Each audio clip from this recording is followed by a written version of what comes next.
I like tanking. I made a video on tanking. The link is in the video description. It's been brought up by a few people, thanks for that by the way, that multiclassing actually requires you to meet both the ability requirements of the class you are and the class you're multiclassing into. So there are a few possible ways to build around this that I'll get into, though it'll differ based on if you're on the 2014 or the 2024 version. Specifically because racial stat bonuses turned into background bonuses in 2024. We'll start with that. Essentially, this will be the basic stat line. It doesn't look very good thanks to the multi-ability dependency and the fact that there are still 2 unspent points and background bonuses haven't been added yet.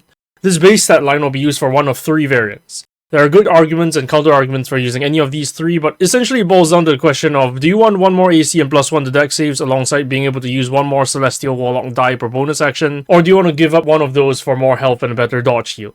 Personally, I like the 15 con version, so that's the one I'll be doing up feat recommendations for. Unfortunately, for the 2014 edition, there's little choice in the matter. Hill Dwarves get a +1 to Wisdom, which means your Wisdom will be at 14. You have to make a choice with the final 2 points. Would you prefer Dex or Charisma to be at +2? Here are some feat recommendations. It's fairly straightforward, though if you can replace Chef with Remarkable Recovery, then all the more power to you. For the 2024 edition, Origin feats exist. Obviously I recommend Tough, but you can make an argument for feats like Healer and Lucky as well.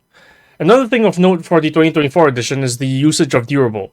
Here's the thing, Durable in 2014 isn't that good, since Gift of the Ever-Living Ones already maximizes hit die rolls. In 2024, however, racial feats like Dwarven Fortitude don't exist, but 2024 Durable was changed significantly. While the advantage on death saving throws it has doesn't really matter too much thanks to the Preempt of Wound Closure's effect, Durable now allows you to spend hit dice as a bonus action without needing to take the dodge action at all. This frees up your action to do anything you would normally do, like casting buffs, using any magic items, taking the help action to give your next teammate advantage on their attack, or even taking your own attack action. Of course, this brings back the old what is the role argument, and does it mean with or without the con mod, but we're not going to get into that in this video. The next feat is also a strangely good one. While it does come from a Baldur's Gate 3 book, it's not homebrew or unearth arcana, so it should be alright. Point is, it gives you +1 to Constitution, and it gives you another source of healing using your action through attacking.